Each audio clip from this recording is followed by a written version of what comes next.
туугандар, бир эскерип кетүүчү нерсе. Кыямат күнүндө бир күнү бул дүйнөнүн 50.000 жылы деп келет. Ушуну элестетип көрдүңүз беле? Бир күнү бул дүйнөнүн 50.000 жылы. Мына биз 50-60 жыл жашайбыз, мейли 70-80 жыл жашайлы. Мына ошондой кыямат күнүндө күн найза бою турганда, адамдар кыйналып турганда, ошондой оор күндө бир күнү 50.000 жыл болгон сурак күнүндө элестетип көрөлү туугандар, биз 50-60-70 жыл жашайт экенбиз. Алымдар айтат, карап көрсөң, мисалы 60 жыл жашаган адамдын 1/3 бөлүгү уйкуга кетет. 24 сааттын 1 бөлүгүн бөлсө 8 саат. 8 саат уйкуга кетет. Бул дагы мындай бир режим сактап көп уктабаган адамдын өмүрү да. Канча деген адамдар бар. Түндө да уктайт 8-9 саат, күндүз уктагандар бар. Мындай чыкканда 60 жыл жашаган адамдын 20 жылы уйкуга эле кетип атат.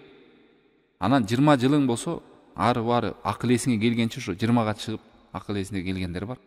Балалык, жаштык кылып өтүп кетет. Дагы бир бөлүгү кетти.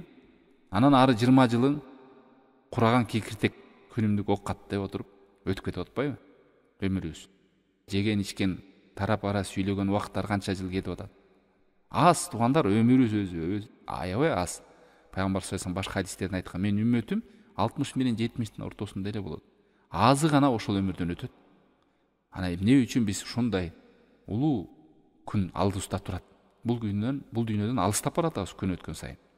Бир күнү 50.000 жыл боло турган суракка жакындап баратабыз. Ошондой суракка баратабыз, ошо даярдыгыбыз кандай? Ошол күндө ушундай мүмкүнчүлүк берген Алла Таалам пайгамбар саллаллаху алейхи биз билебизби? Ошонун сүннөтүн ээрчип атабызбы? Ошондой улуу күнгө даярдык көрүп атабызбы? Ошондой кыска өмүрдү 20 жылын уйкуга коротсок, 20 жылын жумушка коротсок, 20 жылын дагы жаштык кылып өткүзүп салдым десек, ибадатка каякта убакыт калды бизде? Даярдыгыбызга каяка убакыт калды?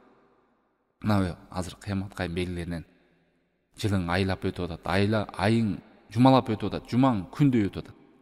Айрым мусулмандар, ой, бүгүн жума болуп калдыбы деп ушинтип атат. Себеби деген азыр азгырыктар аябай көп. Азыр мурункундай болуп убакыт коротуп, бирөөгө жолук мунун, ай баланчага жолобо, ал жаман адам сени бузуп салат жолдон дечеле.